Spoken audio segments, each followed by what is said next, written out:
Hello, I'm Soycat, and New Zealand needs tourists right now, but locals are upset by their newest ad campaign, which they say is cringeworthy and tone deaf, because it says that everyone must go, the sale is now on, and that includes you. And obviously that is saying that New Zealanders are on sale, which is particularly ironic because there is a big disaster in New Zealand with a record number of people leaving in the last 12 months. So New Zealand is going through an emigration crisis and then saying everyone must go, and as even the Labour Tourism Minister puts it, yeah, it makes New Zealand sound like they're in the clearance bin at a sale, but the reason for this is that they are trying to recover their tourism industry because it is one of the biggest in New Zealand. Indeed, if we look at the worldwide amount that countries make from tourism, you can see that New Zealand is doing disproportionately well here in the corner with a very small population, but still making 10 billion a year, substantially more than Egypt makes with a population about 10 times the size, and that is proof of the fact that New Zealand is big money, but it's not just that it's big money in general.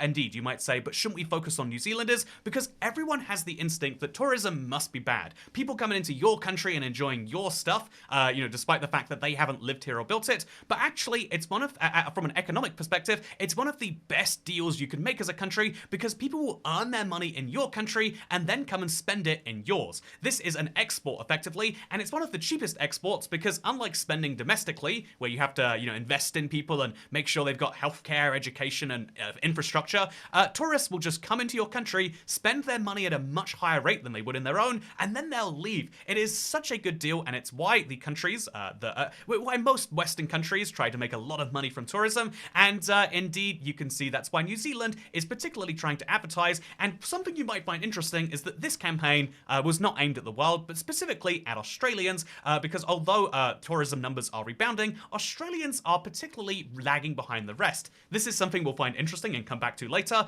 because if we do look at the tourism numbers if we look at the tourism numbers for New Zealand, you can see that they've been bouncing up and down slowly with a slight increase year on year until something happened in 2020 where it's been a very, very slow recovery. But although tourism has almost fully recovered to its pre-pandemic levels, it's particularly struggling amongst Australians, who are a big part of the demographic. Now, this is interesting because if we look into the New Zealand situation, you can see that they've actually done something weird and introduced a new cost on coming to New Zealand. So they're asking for new tourists because tourism is a huge part of their economy, and then they've done something that every economist would tell you is a bad idea, and they've made it so you have to pay an international visitor conservation and tourism levy of $100. And to be clear, that's $100 on top of the fact that New Zealand does the ETA thing, so you have to pay $23 or $17 if you use their free app. Makes me uncomfortable. So you have to pay at time of entry for any non-New Zealand, Australia resident or citizen, you have to pay $123 just to get into the country. This is nuts if you ask me, and it should result, this was, so as you can see here, it was massively raised on the 1st of October 2024, and so you would expect to see a huge decrease because the price has gone up, but actually no, huge numbers of people entered the country, a record number, much higher than the previous year, and so as a result, New Zealand increased the price and saw next to no difference on the demand. This is the opposite of how economists would describe the world, and it's something I've always found surprising about the UK, which has the reverse. So New Zealand charges you to enter, $117, but the UK charges you to leave via air passenger duty. Any flight that leaves the UK has to pay this tax, which as of this is very close to the current rates, but as of the 1st of April 2026 are going to be £8 domestically, because you're not really leaving, £15 for Europe, and £102 if you're going to North America, and that's in economy. If you're going in business class, it's 244 or 32, and if you're flying in a private jet, it goes as high as £1,000. There is a very, very high price attached to leaving the UK, and that should put people off coming here.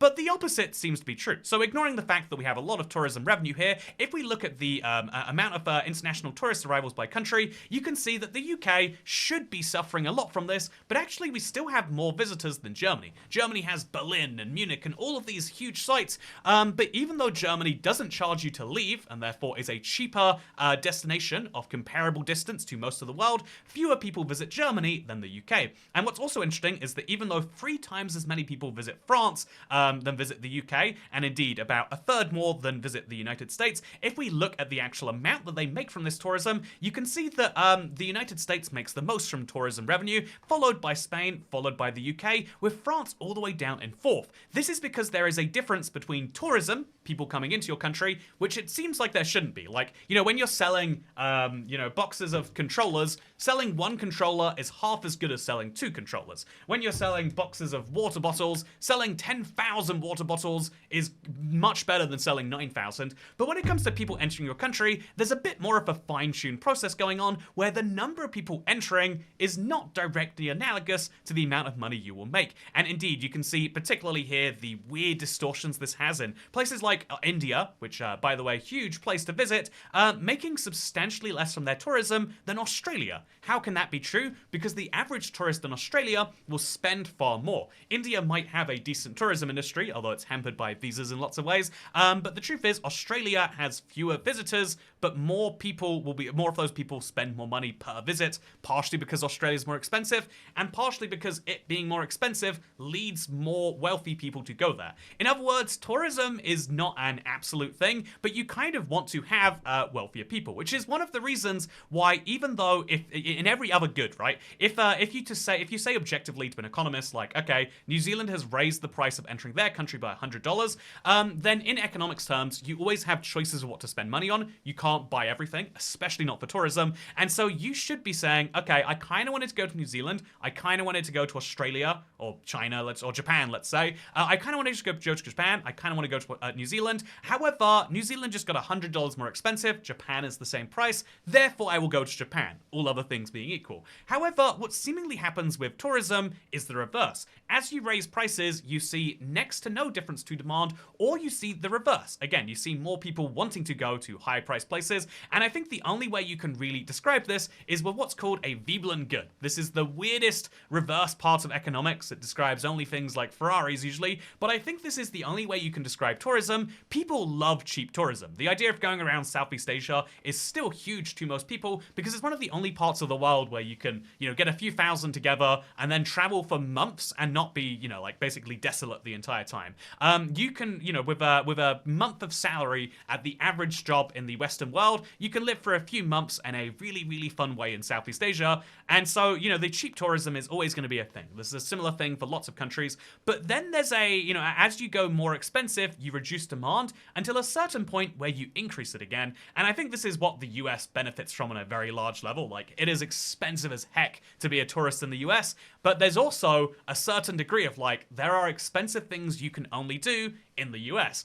Similarly, you can see that all across the world, there are certain countries, particularly those which tend to be wealthier, which do especially well on this metric. And so if you've ever wondered why it is that countries are able to get away with charging ridiculous amounts to enter, it's because seemingly no one seems to care. In fact, you can see this, if we look at this graph right here, you should expect that if New Zealand has raised their prices on international tourists outside of Australia, but left them the same for Australia at zero, the Australian travelers would travel more than everyone else.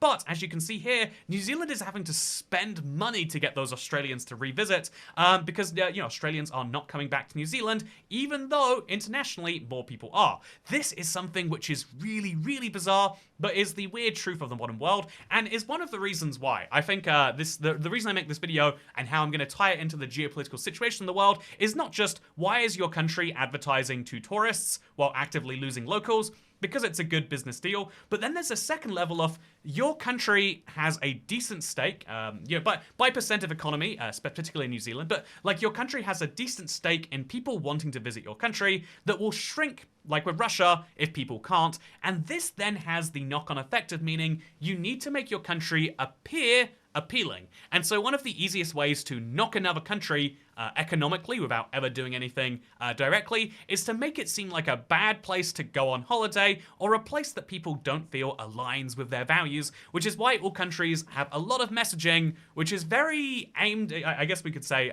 put it in polite terms, we have a lot of messaging that might seem like it's aimed at Americans, being like, a particular type of Americans being like, yo, we are open and everywhere, talking about diversity, etc., etc. A part of this is the international marketing campaign for your country, and a big part of this this is the more people feel like they can visit your country, the more they'll plan to visit your country, and the more they'll be willing to go there and spend money. And you know what? The only thing better than a British person spending money in the UK that we had to look after your healthcare and your streetlights and everything else for is someone who was raised on an entirely different continent, be that Australia, the US, Brazil, coming over here and spending their hard-earned money without even wanting any healthcare or street lighting or roads. And isn't that a sweet deal?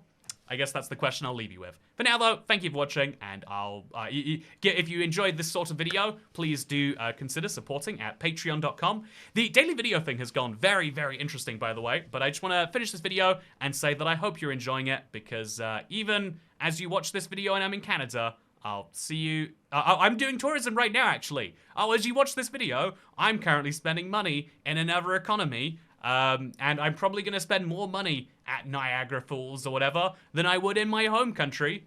Wow, isn't that powerful? I'm actually going to like deep middle nowhere of Ontario, if you're curious. I'll be spending money at their East Side Mario's or their Pita Shack, or maybe even a Tim Hortons or two. Anyway, second channel, don't care. Bye.